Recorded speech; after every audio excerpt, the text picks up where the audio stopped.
I am going to read you a story. It is called The Doll. I'm not going to read you that because that'll spoil the whole story. The Doll. This is an interactive story.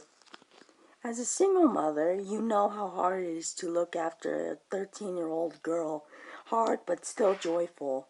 Her presence gives you all the strength you need.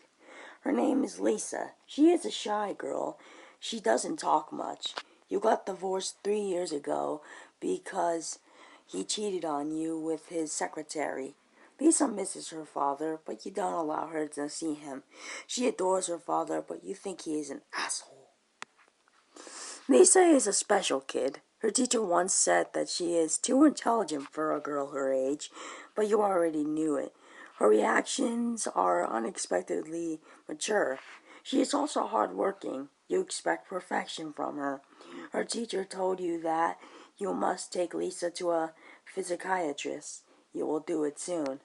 She is a lonely girl. Maybe because she doesn't talk much. You think that she needs friends, so you bought her a rag doll to ease her loneliness. You bought the rag doll from the local toy store. Not an expensive toy, nothing too fancy. Lisa might still like it. You know that expense doesn't make Lisa happier. The doll is a girl with big blue eyes and curly black hair. She has a wide grin that you can call friendly. Her dress is red, matching with her shoes. She also has eyebrows. The unnamed doll waits for her new owner in kid's bedroom? Lisa's bedroom. You haven't brought Lisa home from school yet. It's Friday, not a sunny day. The sky is covered with gray clouds. You are driving your car. Lisa sits on the next seat. The seat belts are worn tight. She looks from the window blankly without any expression on her face. You remember that the math exams results were going to be announced today. How are the exam? I'm going to say, how are the exam results? Lisa sighs and says, terrible. I am the 7th in the class. Not first like the previous exam. I know you will be mad at me. I didn't study enough. It's okay, darling. She looks at you with a slight surprise. You always scolded her whenever she wasn't the best. Now you say, it's okay, darling. She continues watching the cars passing by. You are driving your car. Lisa sits on the next seat. The seat belts are worn tight. She looks from the window blankly without any expression on her face. Were you able to make any friends today? No, she says with a determined voice. They're just idiots. For example, they see the other classes in the school as enemies, as if they were an enemy nation with a different religion. I mean, it is still silly to be enemies because of race or religion. These morons in my class hate each other just because they are different classes. I bought you a rag doll today. Oh, that's nice. Thank you, she says. There isn't any excitement in her voice. You finally arrive home. The doll is in your bedroom, Lisa. You tell her. She climbs up the stairs slowly. Apparently she isn't so excited about the doll. You follow her to her bedroom. She picks up the doll that's on her bed. I will think of a nice name, Lisa says, but I have got homework to do first. Play comes after study. Don't go hard on yourself. So you leave Lisa alone in her room. You have got a lot of work to do anyway. Not only will you cook, but you also need to work on a novel's cover illustration. As a finance artist, the deadline is close, so you work hard nowadays. You work all day. The only break you take is the dinner. You don't talk about anything during dinner with Lisa. It is 9 o'clock a.m. Bedtime for Lisa. 9 o'clock p.m. I don't know. It's 22 o'clock. Bedtime for Lisa. You visit Lisa before she sleeps. She is in her pink dotted pajamas. She is holding the doll in her arms. Mom, I am going to tell you something, but you won't believe. After a few seconds of silence, she speaks. The doll can speak. She told me your name is Anna. Go on. Lisa explains. Anna says that she was nothing but a piece of light, a light that's drifting in absolute blackness, a weeknight in the infinite darkness. Then she found life in this doll. She was waiting in a toy store for a friend, lonely, and today she found me. She says that she loves me. I believe in you. Keep the doll. Lisa doesn't show her emotions usually, but this time you can see that she is surprised. Oh, thank you very much, Mom, she says. You kiss her goodnight and leave her with Anna the doll. Because of all the hard work, you begin to feel tired and you go to bed. It doesn't take long for you to fall asleep. A few hours later, you wake up to the sounds coming from the outside. You hear hysterical laughter coming from the garden. They belong to a girl, specifically Lisa's. You stand up and look outside the window. You see Lisa standing and laughing in the garden, under the pale moonlight. She is facing back. You can't see her face. You climb down nervously. You wear your shoes and walk to the garden. Lisa doesn't react to your presence.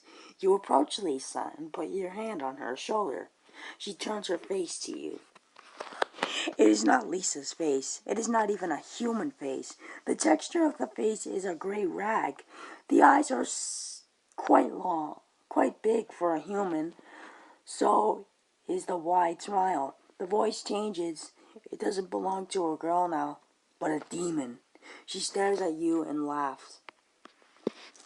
You wake up. It was just a nightmare. You are all sweaty with terror. The morning has already broken. You decide to check on Lisa. Lisa is sleeping peacefully, hugging Anna. Anna is carrying that wide smile that annoys you now. But hey, it is normal. It would be terrible if the doll's face was different than how you bought it. You go to the kitchen to prepare a weekend breakfast. You usually make omelet with sausage on Saturdays. You will repeat this habit today. You're in the kitchen. You take the sausage and eggs from the fridge. You need to slice the sausage, so you open the drawer to pick up the meat knife. Something is wrong. The knife isn't there. Search for the knife in the kitchen. You search the whole kitchen. No drawer is not looked into. You even looked into the fridge. No, the knife isn't there either. There is only one place you haven't looked inside. The garbage bin. You open the lid. You couldn't find the knife inside the garbage bin. You search the knife in everywhere possible, but it's in vain. So you decide to use another knife to prepare the breakfast, an omelet. After you have prepared the omelet, Lisa wakes up and joins you in the kitchen. You eat the breakfast with her. She doesn't look so happy. There is an uneasiness on her face. The meat knife is missing. Do you know where it is? It is strange, Mom. I have no idea where the knife went, Lisa answered. Did Anna speak again? She did not speak today, but she kept changing her facial expressions. Sometimes she looked so happy, sometimes not. She was frowning. There was anger in her face. I can't understand her. Lisa continues eating the breakfast. The breakfast is over. I need to study math, says Lisa, then climbs up to her room. You also need to work on the novel cover. You are both busy now. It is evening now. As you work on the cover, you hear screams from Lisa's room. You rush to her room. You find Lisa standing and breathing in panic. Her arms are full of stitches. She did it! Lisa screams, showing her heavy wounded arm as blood leaks down to the floor. She jumped and ran away. Lisa points to the open window. You look outside. You can't see any running dolls there. Maybe because she ran away. Or is it too dark outside where Lisa is lying? I won't allow you to harm you, Lisa. You crouch and hug Lisa. As she cries, I know how hard it is to believe me now. Thank you for believing me. But please, I want to stay alone. I know that she won't come back. So you let her stay alone in her room. After closing the windows and locking the door, you make sure that no doll can trespass. You get into your own bedroom next to Lisa's room, so you can hear her in case she needs you. It is 3 o'clock a.m. Now it is raining outside. Lightning strike and enlighten your dark bedroom. You haven't slept. You don't care about the fine freelance work you got. All these events make you too stressed to care about business. You see Lisa's subtle silhouette at the door. She walks in. Lisa turns on the light and approaches you. Mom, I need to confess something. The doll was not possessed or anything. I made it up. I really need to get psychiatric help. I feel a huge urge to murder you. Please help me. You hug her. You had done parenting failures before, but it is not too late to fix them and your mentally ill daughter. The end. There you go, guys. That was the story of the doll. Thanks for watching and subscribe for more videos.